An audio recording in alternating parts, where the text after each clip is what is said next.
Hey guys, before we get started, I've got a quick favor to ask. I need you to like, subscribe, and share this podcast if you feel you're getting value from it. That's how we're going to get these conversations in front of more people. And just as important, if not more important, is your feedback. The good, the bad, the ugly. I want the critical information on how we can make this podcast better for you and deliver value every time.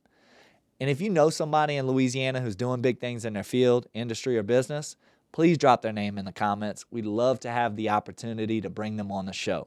At the end of the day, this is all about the youth of Louisiana and putting local leaders in front of them and giving them something real to learn from. Now let's get it. What's up, everybody? It's your host for the For Profit Podcast, Matthew Pearce, and I have the pleasure and honor of having my guest, Mr. Clint LaCour, the co-founder and CEO of Rêve Realtors, the #1 independent brokerage in Louisiana. Clint, why don't you introduce yourself? Thanks, Matt. It's good to be here. Clint LaCour, one of the co-founders and CEO of Rêve Realtors. Primarily based out of New Orleans. We're out of New Orleans. We also have an office in Baton Rouge and Covington. We just hit about 195 agents between the offices. So Excellent. So here today, we want to kind of talk about your journey to co-founder of the largest and #1 brokerage in Louisiana. Let's kind of dive into where you come from, Clint. Born and raised in Gonzales, Louisiana. Parents of 2 entrepreneurs, basically. My dad owned a furniture store in Gonzales. So grew up in that spirit of kind of the business world. Yeah, he also dabbled in development, so I think that's where I got my into housing. Got interested into housing is through his development, and he would flip houses here and there. But yeah, 3 siblings. I'm the youngest of 4. I have a sister who's also entrepreneur. She has a boutique in Baton Rouge, Louisiana, called Luca. Yeah, it's very popular. My brother is a photographer and he's kind of our in-house photographer. Yeah, he is. He's great. He's a very talented individual, and he does a great job. So definitely the entrepreneurial spirit running throughout the family, with both of them being entrepreneurs themselves. Can you take me back? Did you have some early jobs working in the family business with your dad? Definitely. So what did that look like? When did you first go to work for your family? When I was 6, I don't know. We're not calling the labor law union. We're not writing down. I was always doing something, It was always after school. I'd go to the store. I'd have to, they would put me on something, or I would play around on the furniture, like in the mattresses section. Vacuumed a lot. That was kind of a way to keep the me busy. custodial role, right? As I got older, they used to put me in the warehouse with my brother. Definitely summers were working on deliveries and putting lots of furniture together, that kind of thing. The odd jobs. But I always was interested in homes, and I was more of like a tinkerer. So like I love to take appliances, take them apart, put them back together. Help my grandpa, do repairs around the house, that kind of thing. So I was always interested in it. So it's kind of a natural evolution to get into real estate. Gotcha. And then my dad started developing houses. When I say developing, he probably did 5 a year, something like that. Yeah. And he would also flip houses or keep them as rentals. So that's where it naturally evolved. So that's kind of where the real estate came from. And me and Clint actually have a connection. He came to high school in Donaldsonville, Louisiana. Once again, some more humble beginnings. Gonzales, small town. Ascension Catholic. Catholic. Bulldogs. So the Bulldogs, yeah. Shout out Ascension Catholic. So, obviously you looked up to your dad. I'm sure he was an extremely hard worker. He taught you and your siblings work ethic at a young age. Are there any influential people aside from your dad who stand out in your mind from your younger years, whether that was middle school, high school, and college? I'd say my parents in general, both of them worked and gave their time to the community. Okay. So they were very involved. My dad's very involved in Rotary. My mom was very involved in city council, city zoning board, all that. So they were busy. So I would go straight to the store after school, or they wouldn't be done till like 10 o'clock at night. So I was used to that, spending 80 hours a week. Goodness gracious. 80 hours a week as a middle school and high schooler working. But I mean, no doubt that's the level of work ethic that it takes to found a company. So do you recall any things like maybe sayings or phrases or principles that your dad instilled in you guys, like something that just rings in your head all the time? I mean, our main thing is just treat everybody fairly and with respect, and be nice, be quiet is another one. Okay. So is that kind of listen more than you talk? Exactly. Listen more than you talk. You have 2 ears and 1 mouth, is we would be told. But that was another, probably because they wanted us to shut up. But in real life and in business, it's a great advice, because whenever you listen to what people say, you can understand what they're looking for, what their goals are in their business or in their in work and in life. So yeah. I like that. It definitely speaks to the ninja way that we ascribe to at our company, is asking those questions, being interested, not so much as interesting, not dominating a conversation, but really trying to understand the other side. So let's talk about early years in real estate. When did you decide, hey, I'm probably not going to take over this family business, I kind of want to do my own thing? Was there... Yeah, so it was always my vision to take over the family business. Then my dad sat me down and took me to lunch and was like, "You do not want to do this." And I was like, "Oh shit, okay. Well, what do I do now?" He was like, "You just need to go to school and like find a job and do something else." But he's like, "This is just, it's too much hard work. There's lots of competition coming in." It was very, your local mom and pop furniture store just was fading into the past. Big box stores were coming in, the commercials. Yeah, so like Rooms to Go, Ashley Furniture Store, those kind of places. Making it hard for the little guy to compete. And if you didn't stay on top of like advertising and email marketing, that kind of thing, you'd fall behind. And they weren't technical. They didn't know how to do all that. So went to school for finance at Southeastern. Decided I hated school. Always hated school in general, but it decided I wanted to move to New Orleans. Moved in with my aunt, who lived in Old Metairie, and went to Delgado for real estate school. Then Katrina hit, and so that kind of threw a wrench in everything. I moved back to Baton Rouge, finished my licensing at Bob Brooks. Okay. Here in town. That's where I got mine from. I did the online course, Bob Brooks. Yeah. I had to go in person because I'm a terrible student. And so if I can hit pause or, I don't know, it just didn't work. But online. Then I interviewed a few places like Coldwell Banker, Ladder and Bloom, the normal places. Met Caroline. Okay. Who's our managing broker in the Baton Rouge office. Shout out Caroline. Yeah. Which came full circle, which was kind of cool. But we connected pretty instantly, and then drank the Kool-Aid for 15 years until we decided it was time to open our own shop. Yeah. So 15 years of real estate in the Baton Rouge market, or had you moved back? I moved back to New Orleans in 2008. Okay. Got my license. The storm so it was about had 2 passed. years. Like the storm had happened, and then 2005, moved back to Baton Rouge. Spent about 2 years practicing real estate in Baton Rouge, and then moved to New Orleans. Okay. And so you kept those connections and found an office exactly in the New Orleans area. So I'm sure you gained a ton of experience, mentorship. Is there anybody that comes to mind in your early days who was a big impact on your career? I mean, Caroline was a big impact. Honestly, she really took me under her wing, and she would give me leads. She would talk me through deals. She was a big help. Also, I just committed to learning everything I possibly could. Whenever I say I'm a bad student, but if I'm interested in it, I'm committed, and I laser focused to learn everything I possibly can if I know my Going back to ninja, Yeah. pursuit of mastery, Exactly. being a go-to expert in your craft or your chosen field. So that's definitely one thing that's carried into Rev. All of the training opportunities that you guys provide to us, all the resources. How did the vision and the dream of making Rev a reality come about? So it was really by. It was kind of by chance, and by we really took an opportunity that we saw in front of us and decided to do something with it. So what happened was I moved to the office in New Orleans.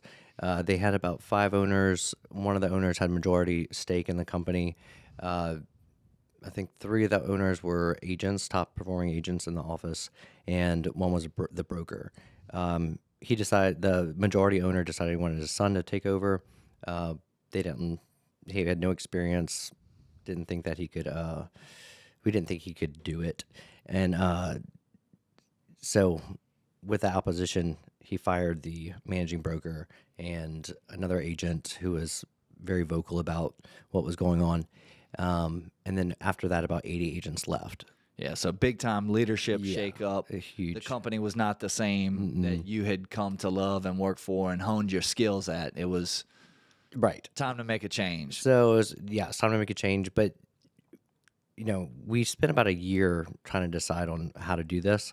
I knew pretty much right away that this was a great opportunity to do this because they own the territory for Orleans Parish. So it wasn't like we're going to open another. And then, we had the network and the relationships with these agents already. And they didn't want to, stay in Metairie because they went to the Metairie office, which is owned by a different group. But, so when we decided, let's open up our own shop, we explored, Remax, Berkshire Hathaway. So at first you tried to go with the a franchise route. Yeah. So somebody who had the playbook in place, the systems and processes, we'll just plug in our guys and our work ethic, guys and girls. Right. And we'll take this thing on. Exactly. Because it would be an easier process in our mind. I was just about to say that could have been an easier route. So Yeah. what made you decide to go the harder route, the path less traveled? There's a number of reasons. A lot of it was branding. We didn't align with the brand or leadership, or maybe the ownership group for that territory wasn't someone we got along with or respected. So we decided, let's create our own. And the first thing we asked is what do agents value in a brokerage, and what do they need? What do they have the most problems with as far as marketing or just running their business? Yeah. So we knew the culture that we had. We knew that we wanted to replicate that. And I want to pause you right there. Mm-hmm. For our audience, the first thing he thought about when forming a company is, what can I do to serve agents? What is valuable to them? How can we attract top talent? That servant leadership. Mm-hmm.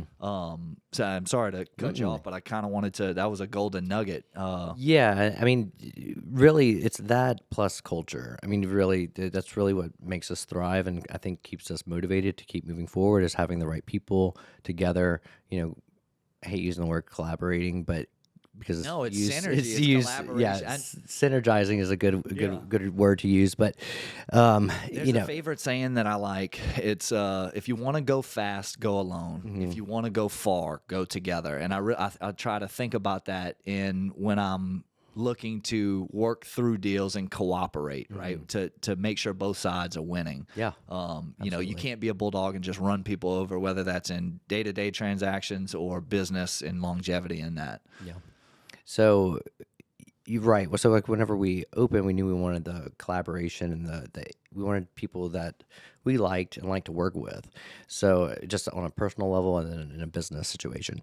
So that's what we set out to do, is putting together this group of people who like working with each other, like each other just generally, and who want to support each other and help each other grow. And was our main objective. The other stuff, services, that we provide to our agents is just necessary to be competitive, but it's also, things that they look for. Yeah.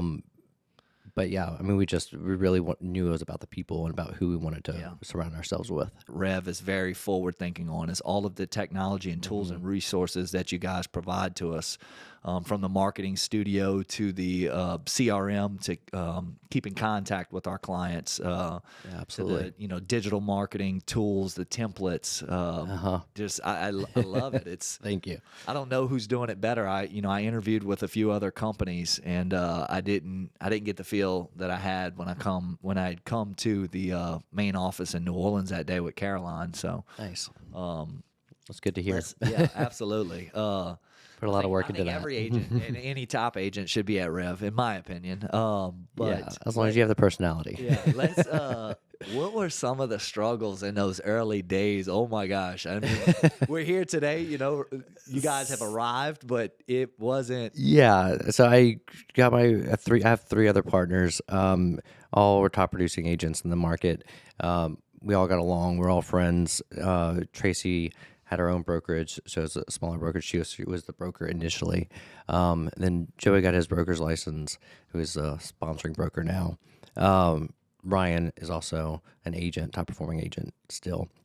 We got together, decided we're going to do this, and decided to plan, and we would meet at Ryan's house twice a week, every week for a year, and really map everything out and work on like systems and how we do this. So, I mean, we went to consultants. We used a branding company out of LA to create the brand and the designs. So, biggest struggles, I mean, really, I wanted to move faster than everybody else wanted to move. You were used to working 80 hours a week, right? As a 7-year-old. I mean, come on. Well, I was like, it's like first to market is the winner, Yeah. We knew that there was other companies and other groups that were kind of working on the same thing. So that was a struggle. There's one of the biggest struggles is dealing with relationships as far as business relationships, because whenever we form business relationships, we also form a personal relationship with these people. So, having a relationship and then saying, oh, this isn't working out, I need to go in a different direction. That was a struggle, not so much for me to do that, but to convince my partners that we needed to do that. So that was more of a struggle. But for the most part, we got along so well that we were able to open with like minimal arguments. Yeah.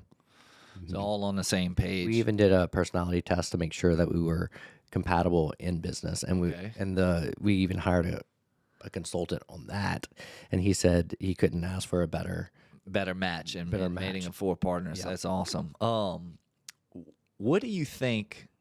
Why do you think you're able to, I guess, I don't want to say cut ties, but like pivot or move on when, like you had mentioned, when a relationship wasn't working? Where do you think you get that from? Is that something you saw your father do? Is that just something that you worked out through relationships? Yeah, definitely. Like, I mean, where did you get that skill? Because I sometimes have a hard time with that myself, and I think probably a lot of our listeners may come to that kind of turning point in their life. Well, I mean, it's just, if you think about it, it's like just like any other relationship, if it's not working out for you, if you're not, if it's not mutually beneficial, because many times it's, if you feel like it's not beneficial to you, it's probably not beneficial to them either. So it's just having that hard conversation. So any of the business relationships that we had with the brokerage, we're still friends with those people, and we still respect them and, hang out with them. It's just what you had going on at the time was not a fit. And exactly. Just, and yeah, so and a lot of times it was a people fit, or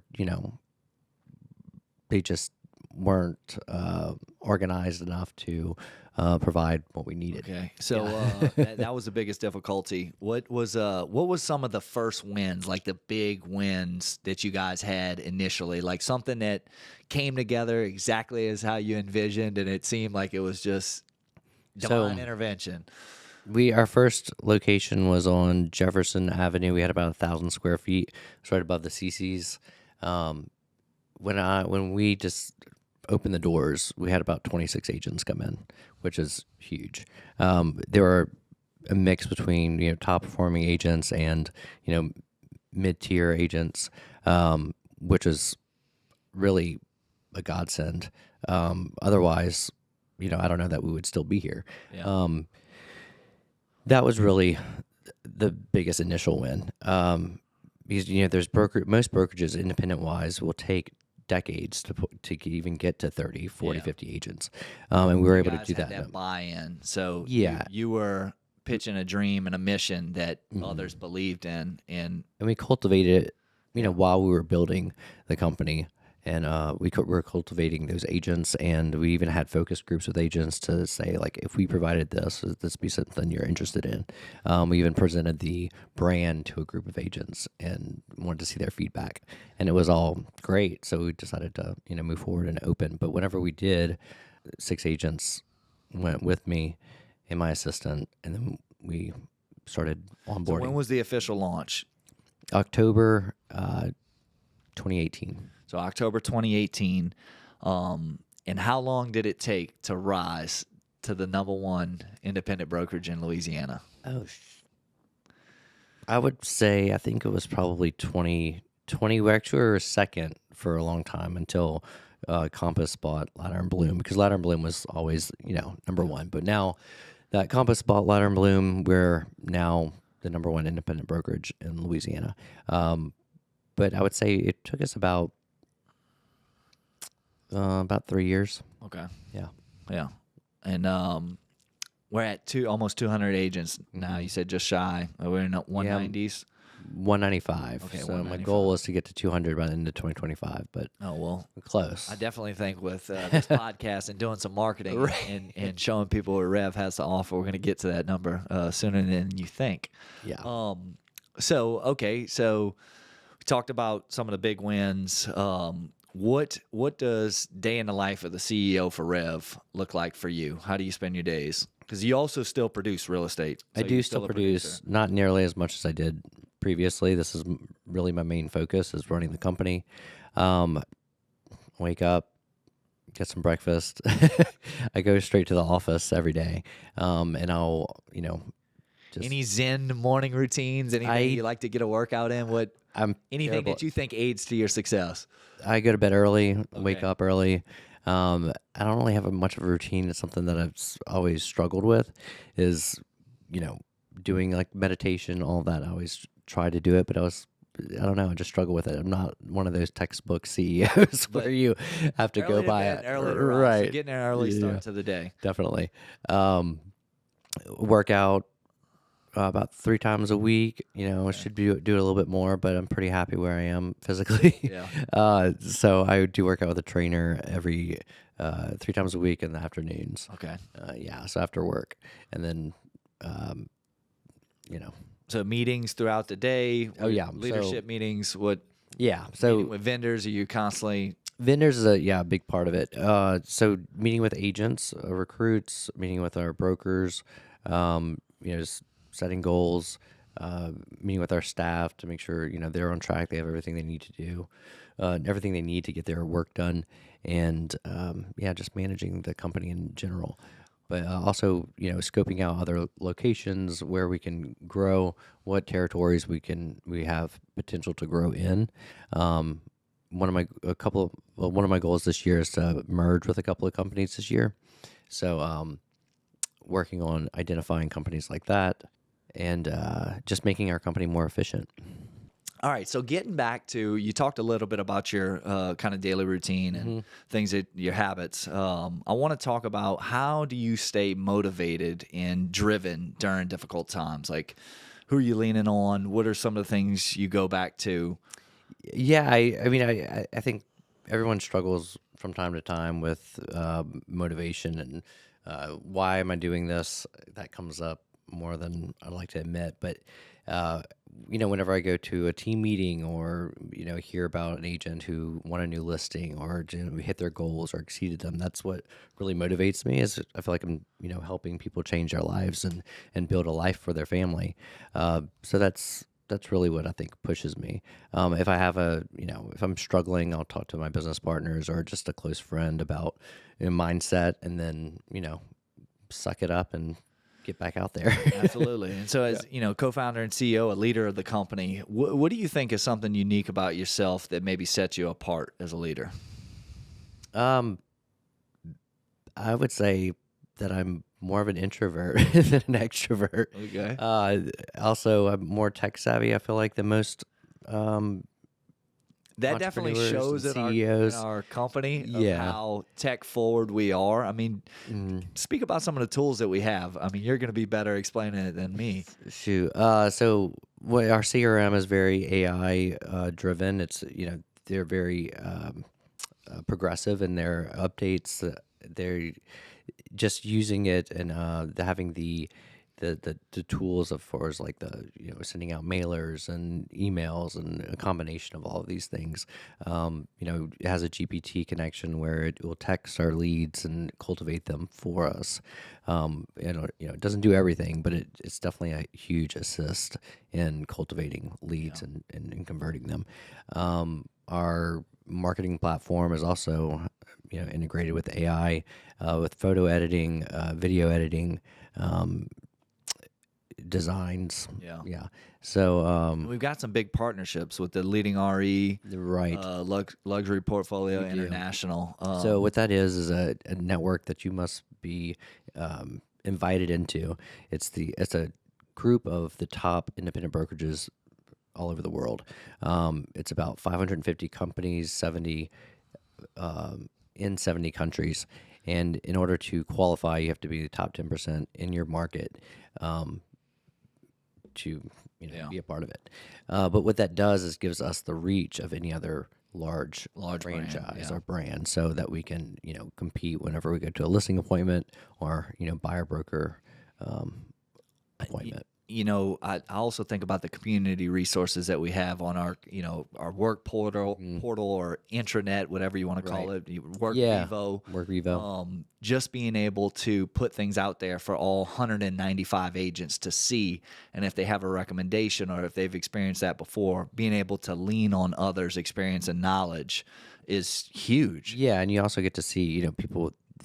Our agents want to help each other. So you're able to see that in real time as far as, when someone posts, I need a handyman to do something or a plumber. It's like our own whatever. personal little social media within our company. Exactly. And there's so many different categories of things that you can go into. Yeah. Just from, vendors, if you're needing to help a client with an update to Coming soon listings. Yeah, it's just... Yeah. Exactly. A lot of reach and a lot of collaboration. I know we say we steer away from it's really support. I mean, everybody really supports each other. Supporting one another. Yeah. Absolutely. What do you think the top 3 lessons that you've learned from building this business? Oh, patience. Okay. Because you said you like to move fast. Yeah. You wanted to move faster than everyone else. Understanding, what I can and can't do, and, reaching out to whether consultants or others that know better than I do, being humble about. Have you ever read the book Who Not How? Mm-mm. As you're explaining that. I have to do that. Exactly. Yeah. It's just not spending the time when you're not an expert in something to figure out how to do it, but who can help me with this. Oh, yeah. So we're not in this alone. I mean, you understood the seeking out of experts in areas to help grow the company. Yeah, definitely to this day. I mean, we use consultants from the very beginning, and we continue to use them to stay on top of the market, stay ahead of the curve, understand what other brokerages are doing throughout the country, so we can stay on that cutting edge. Yeah. What is something, maybe a mindset or a lesson that you would want to go back and give your younger self, maybe to expedite things or? Shoot. I mean, sometimes I regret not finishing college, but also other times I'm happy I didn't. So I'm happy I'm not in debt, for going to get a degree I probably won't use. But and that's big for our audience, because a lot of them are coming through high school and trying to figure out how they're going to make their mark on the world. And I know my generation for sure was, you had to go and get a college degree. That's what was expected. And there's all different paths to success. Yeah, and so you don't just have to fit into one mold. Yeah, I mean, as long as you have the work ethic. Someone told me early on in my career, you said you don't have to be smart, but you just have to work hard. Okay. And so I took that to heart, actually. Yeah. So I, put the hours in, learned, I taught myself as much as I could.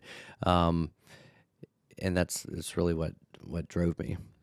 All right. What let's talk about like how you measure success in your business today.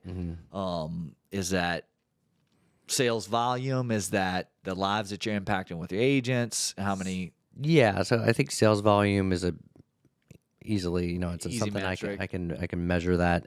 But whenever I walk through the office and I can feel the culture of the office, it's, it feels light, feels like, everyone's having a good time, everyone's busy and successful.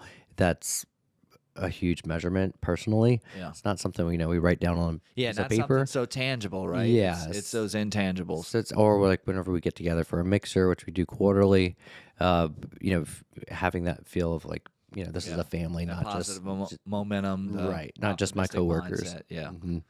Okay. What do you think's one of the hardest business decisions you've had to make recently? It could be recently or in the last years, just like something that you really struggled. I mean, we did have a relationship with a vendor that, I had to cut ties with and move on to another vendor. That was difficult because it probably took me over a year to do it. I knew it needed to happen, but, we were very close with the owner and we still are, but, it's just tough. Yeah, pivoting from those relationships like you had mentioned before. Mm-hmm. So I want to kind of wrap things up. One thing that I ask all of my guests, the podcast is called For Profit, but it doesn't necessarily have to mean like profit in the business sense, excess money that's left over after all expenses. But thinking about profit, what does that mean for you in your life or in your business when it comes to people you serve? Profit, I mean, happiness. Yeah. Probably the simplest answer. That would be my profit. Is being fulfilled in my daily life is probably that would be my profit. I love it. I love it. Well, thank you, Clint, for coming here today. I'm sure this won't be the last time we talk on thanks, the Matt. podcast. Excellent. I think that gave the audience an opportunity to look into Rev and who we are as a company and a brand. And Absolutely. so Happy to appreciate your talk about leadership. it. Excellent.